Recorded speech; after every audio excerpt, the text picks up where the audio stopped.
उत्तर प्रदेश में चुनाव से पहले सियासी गेमागेमी अब तेज हो गई है। चाचा शिवपाल यादव से मिलने खुद अखिलेश यादव उनके घर पहुंचे। दोनों नेताओं में करीब 45 मिनट की बातचीत हुई है। चुनाव से पहले दोनों नेताओं की मुलाकात को काफी अहम माना जा रहा है। 2017 में यूपी विधानसभा चुनाव से पहले शिवपाल यादव ने बगावत की थी और प्रगतिशील समाजवादी पार्टी के नाम से एक नई पार्टी का गठन कर लिया था।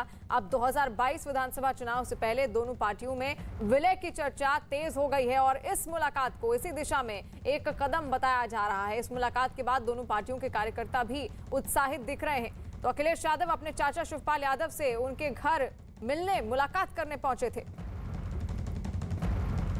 समाजवादी पार्टी के राष्ट्रीय अध्यक्ष अखिलेश यादव देखिए शिवपाल सिंह यादव से मुलाकात करके निकल रहे हैं। फिलहाल उनकी फ्लीट की गाड़ी है और लगातार कार्यकर्ताओं सिक्योरिटी के तमाम लोग पीछे भाग रहे हैं। ये देखिए अखिलेश जी अपने आवास की तरफ अब जा रहे हैं, यानी कि मुलाकात 45 मिनट तक चली है। अब वो आवास की तरफ, यानी कि समाजवादी पार्टी के राष्ट्रीय अध्यक्ष अखिलेश यादव का काफिला तेजी से निकलता हुआ जा रहा है। यानी अखिलेश यादव की ये कुल मुलाकात 45 मिनट तक चली है। ये मुलाकात इसलिए भी अहम मानी जा रही है क्योंकि टिकटों को लेकर के भी और समाजवादी पार्टी और शिवपाल सिंह यादव की पार्टी के गठबंधन को लेकर के माना जा रहा सियासी गलियारों में अब लगभग आखिरी मोहर लग गई है। और इसी खबर पर अमित सिंह हमारे साथ जुड़ गए हैं। अमित सिंह, 45 मिनट तक ये बातचीत चलती है और साथ साथ उत्साह एक अलग ढंग का दोनों ही पार्टियों के समर्थकों के बीच देखने को मिलता है। क्या होने वाला है?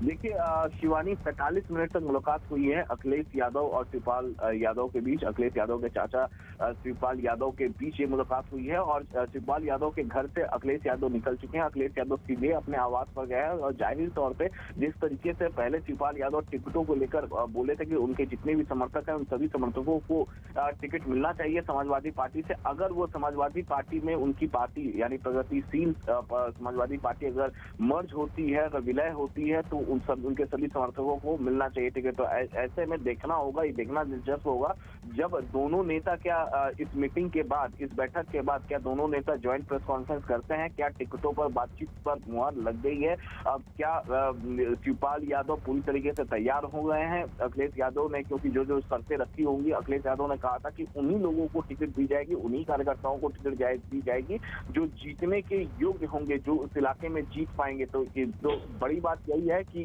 क्या शिवपाल यादव ने जितने लोगों को टिकट मांग रहे थे, क्या अखिलेश यादव उस पर राजी हो गए? अगर राजी हो गए होंगे और बातचीत जी अमित, और इससे पहले भी अखिलेश यादव ने ये कहा था कि जितने भी समर्थक होंगे शिवपाल यादव के, उनका सम्मान किया जाएगा। लेकिन कथनी और करनी में क्या फर्क रहता है या फिर नहीं, ये देखना होगा।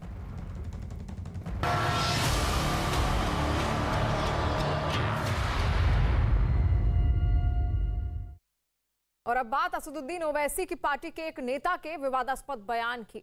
असदुद्दीन ओवैसी मुस्लिम वोटों के सहारे उत्तर प्रदेश में अपनी सियासी जमीन तलाशने में जुटे हुए हैं और इसके लिए ओवैसी और उनकी पार्टी के तमाम नेता खुलेआम मुस्लिम कार्ड खेल रहे हैं। इसी कड़ी में एआईएमआईएम के एक नेता ने ओवैसी को प्रधानमंत्री बनाने का एक प्लान पेश किया है, जिस पर सियासत गर्माती हुई नजर आ रही है। यूपी के अलीगढ़ में एआईएमआईएम के जिला अध्यक्ष गुफरान नूर ने मुस्लिम समुदाय के लोगों से कहा कि असदुद्दीन ओवैसी को प्रधानमंत्री बनाने के लिए मुसलमान ज्यादा से ज्यादा बच्चे पैदा करें। गुफरान ने कहा कि अगर मुसलमान ज्यादा बच्चे पैदा नहीं करेंगे तो ओवैसी प्रधानमंत्री कैसे बनेंगे। गुफरान के इस विवादास्पद बयान का एक वीडियो सोशल मीडिया पर वायरल हो गया। बयान पर सियासत गरमाने के बाद एआईएमआईएम नेता गुफरान नूर की सफाई भी सामने आई। हालांकि सफाई देने के दौरान भी वो अपने बयान पर कायम नजर आए, जिसके बाद बीजेपी और दूसरी पार्टियों ने उनके बयान के बहाने असदुद्दीन ओवैसी को निशाने पर ले लिया। हमारे इस्लाम में लोगों ने कि बच्चे पैदा मत करो, मतलब लोगों ने है कि बच्चे पैदा मत करो, एक बच्चा दो बच्चे। अबे जब तक बच्चे ना होंगे तो कैसे हम लोग राज करेंगे? कैसे हमारे ओवैसी साहब प्रधानमंत्री बनेंगे? कैसे शौकत साहब हमारे मुख्यमंत्री बनेंगे? मैं अपनी राय रख रहा था, बता रहा था कि भाई देखिए, देश के लिए कुर्बानी मुसलमानों ने और हमारे उलेमाओं ने बहुत दी हैं, और कोई सी भी आज़ादी के बाद जंग रही हो उसके लिए भी कुर्बानी बहुत दी है। तो हमें कहीं से हर जगह नेगलेक्ट किया जाता है। जितनी हमारी हिस्सेदारी कुर्बानी में रही है तो उतनी भागीदारी हमारी पैदावार में नहीं रही है। तो वो चीज़ चली हुई थी कि भाई हर आदमी चाहता, मेरा पर्सनल व्यू थे कि भाई मेरे सदर ओवैसी साहब प्रधानमंत्री बने। वहीं बीजेपी ने गुफरान नूर के बयान के बहाने एआईएमआईएम को निशाने पर लिया और कहा कि अब अल्पसंख्यक समुदाय भी उनकी बातों में आने वाले नहीं हैं।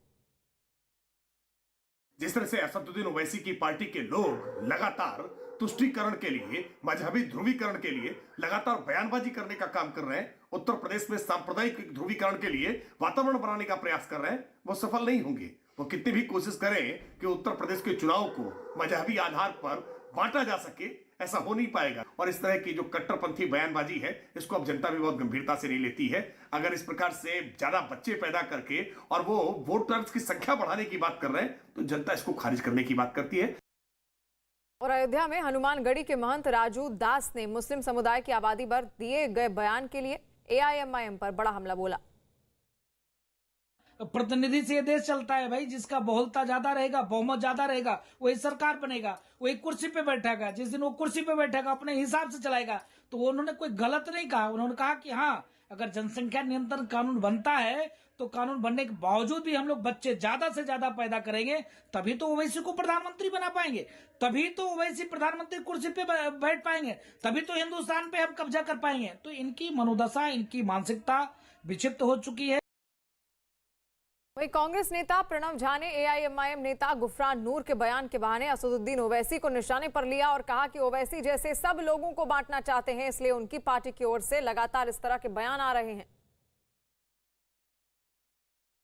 एआईएमआईएम के यूपी के एक जिला अध्यक्ष हैं, उन्होंने कहा कि मुस्लिम ज्यादा बच्चे पैदा करेंगे तभी तो ओवैसी पीएम बन पाएंगे।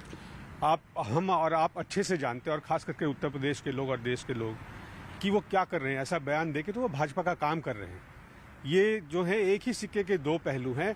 ओवैसी जी जहां जहां भाजपा को उनकी मदद की जरूरत होती है, ओवैसी जी चले जाते हैं और उनके लोग जो इस तरह का बयान दे करके मुद्दों से गुमराह करते हैं। असलियत ये है कि जो इस देश की का जो जनसंख्या का दर है वो रिप्लेसमेंट रेट पर पहुंच गया है।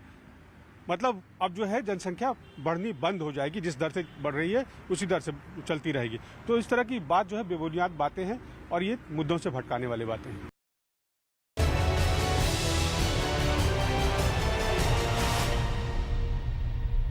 मैं समझता हूँ कि जब लड़की एडल्ट हो जाए, बालिग हो जाए और लगता है कि अब इसको जो है शादी की ज़रूरत है, वो प्रोसेस है, अल्लाह नेचुरल है वो, और शादी मिल जाए और शादी मिलने के बाद इस डर से मारे कि भाई 21 साल के पहले करेंगे तो हम पे मुकदमा होगा, हमें जो है गिरफ्तार किया जाएगा, तो मैं समझता हूँ कि माँ बाप और सरकार दोनों गुनहगार होंगे अगर लड़की कोई गलत रास्ते पे चली गई। तो समझता हूँ कि ये बिल्कुल इस तरह के बंधन लगाना बिल्कुल गलत है। माँ बाप अपनी बच्ची की शादी कब करें